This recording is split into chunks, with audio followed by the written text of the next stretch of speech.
Hello, Monday's come around again. It always comes so quickly. Anyway, we're back with three little words. And these are, oh, wait a minute. I'm Annie Conboy. I'm a spiritual teacher, a medium, artist, writer, many hats, many hats. And I'm here in my studio in Kakubri, ready to talk about three little words. These are words given to me by my guides and inspirers. They want to help us to focus, to recognize what energy is around us, and to help us to move through that energy with as much ease and grace as possible. And since the topic's come up quite a bit today, self-love and self-responsibility, and recognizing that uh, we are really in charge of our own lives. We often don't think so, but we are.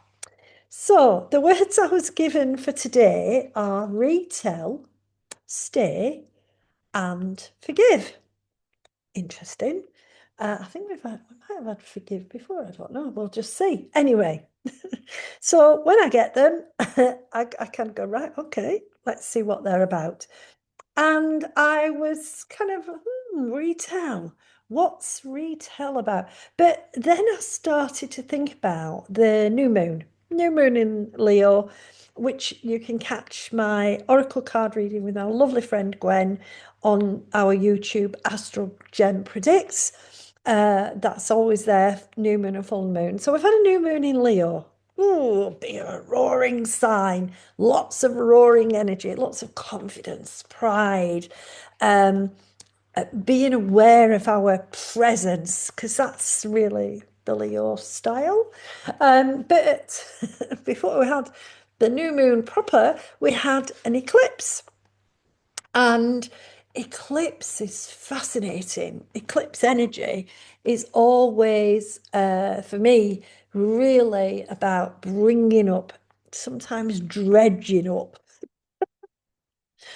old fears, old stuck stuff. And this is where retail fits in because we kind of tell ourselves a story about ourselves and about the world. I'm reminded because I've got my little tarot pack on my deck. The Fool's Journey. It's about how we gain enlightenment, work our way to the love and the abundance that everybody really has accessible if we take that journey. And one of the things about our stories about ourselves is we get into the same old, and through our inner critic, the infernal critic, I call it, we often judge ourselves really much harder than we would ever consider judging anybody else. So our stories take on a kind of dirge kind of energy, heavy on ourselves energy, rather than the joyfulness of how we survived or how we took charge or how we achieved. Those kind of stories get, right, let's just leave them on one side while we're busy beating ourselves up about something else. And so the guides want you to think this week about the story you're telling about yourself. Retell it, but retell it from a different point of view. Experience is what builds our wisdom. Hopefully, if we've done something and it hasn't turned out as we expected, or it had unexpected outcomes, we won't try that way again. I'm laughing because I endlessly try things the same way and they still don't work out. But it's the perseverance to get to the result, the outcome that you want, or to the achievement you want. So retell the story. Tell the story as here we are. I've tried it that way. It didn't quite work, but I liked this and I did that, and that was good. And put the emphasis on the story's positive learning and positive outcomes. Because even if it didn't all work exactly as you wanted it to, some of it will have. Definitely. You'll have learned something about yourself. And I'm thinking about the oral tradition, the storytellers, particularly for me from a shamanic perspective, the tradition of history was oral. It wasn't written down. We at least if it was written down, whatever it was written on hasn't been preserved. So a lot of our stories about who we are as a human race and who we are as individuals are the passing on of information, and we tell our own stories. So what story are you telling? Retell it this week. Retell it in a way that gives you that access to the good. uh, Anything that's, I call mistakes prototypes, because it's a practice. If it doesn't work, it's a practice for the next time you try and do something and it might work.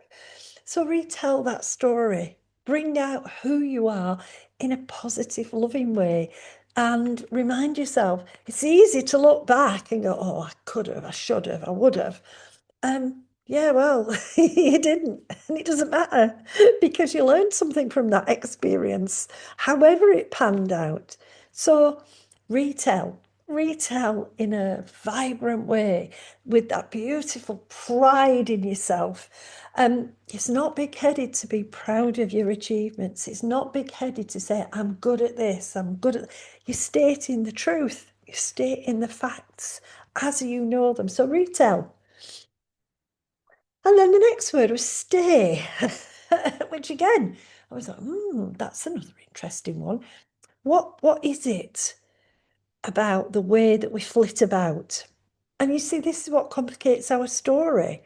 Um, Sometimes it gets too elaborate, sometimes it shifts and changes, and sometimes we're just stuck. We've stayed on something too long. Um, and for me, it feels very much from the inspirer's point of view that staying is a very good virtue, except don't stay too long. I'm just thinking about when you have visitors who kind of overstay their welcome, and they've been there 6 hours and you're ready to go to sleep, and they're still yeah yeah yeah yeah. That, of course, could be me. Not somebody else. It could be me who's overstaying. But, it's an interesting thing. We tell ourselves stay on topic or stay focused, but what do we mean? Do we mean ever stuck in that position or with that viewpoint? Do we mean staying with the truth? Do we mean that we've got to stay and stick it out till the very end? What way are you staying that might not be appropriate now? What are you sticking with that doesn't serve you any longer? Is it time actually to stay put with something? Perhaps you've been flitting here and flitting there, and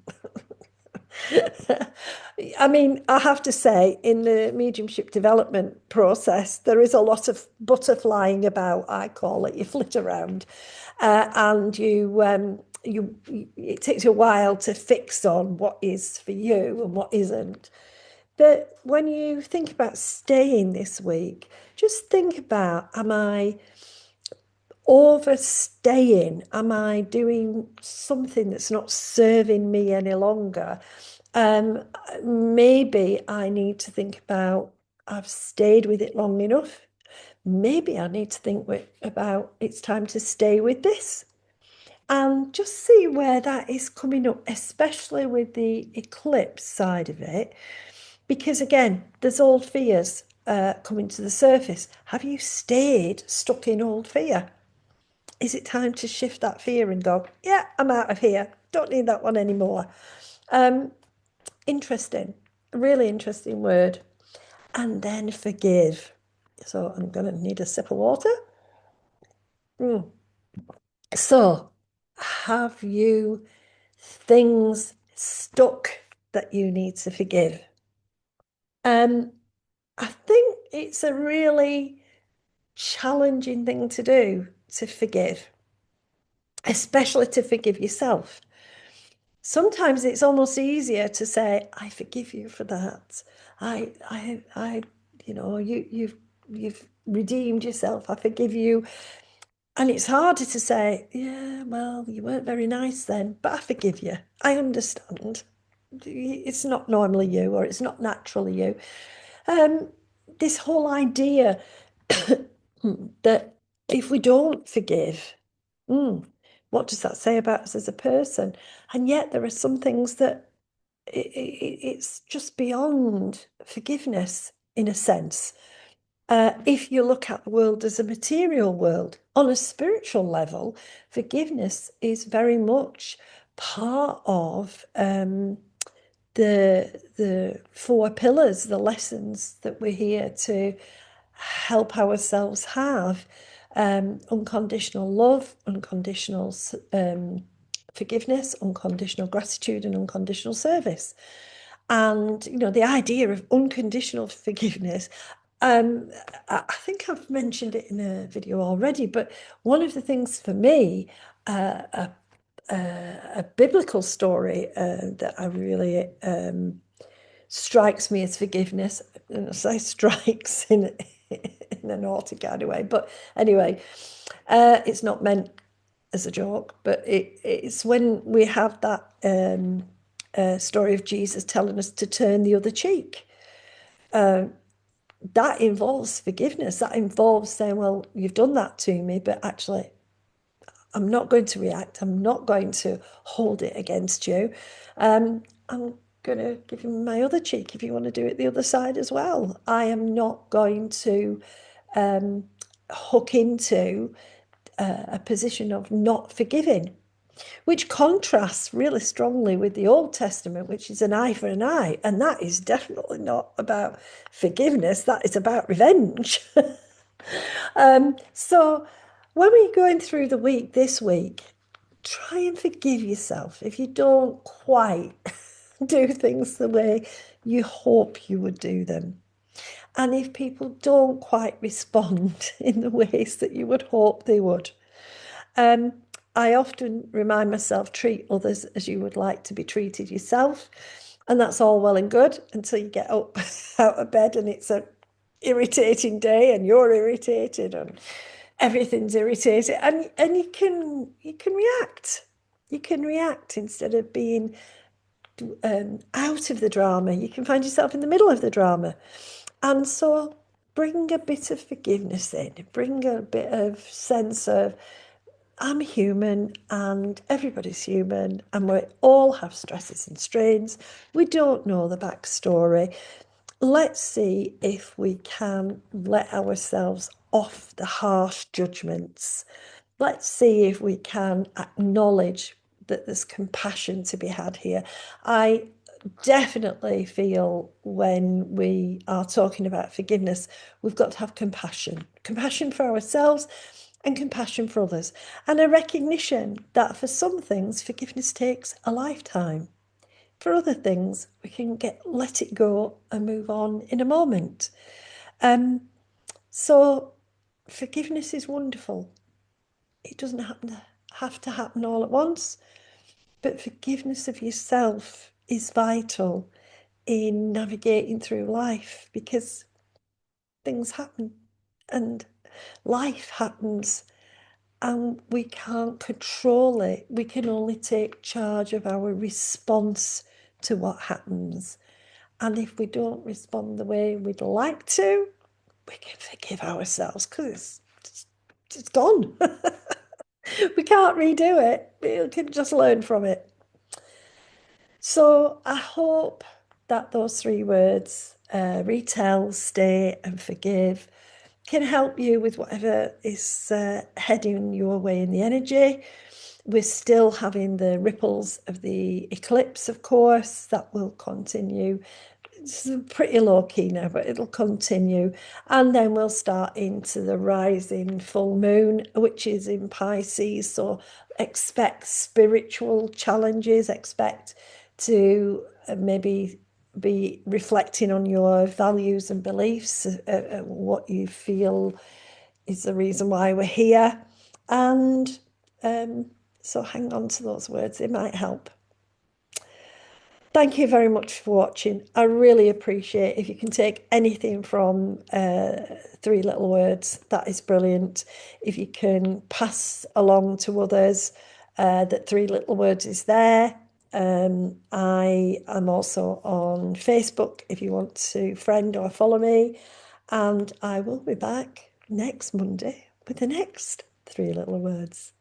In the meantime, have a wonderful week. Take care, everyone. Bye.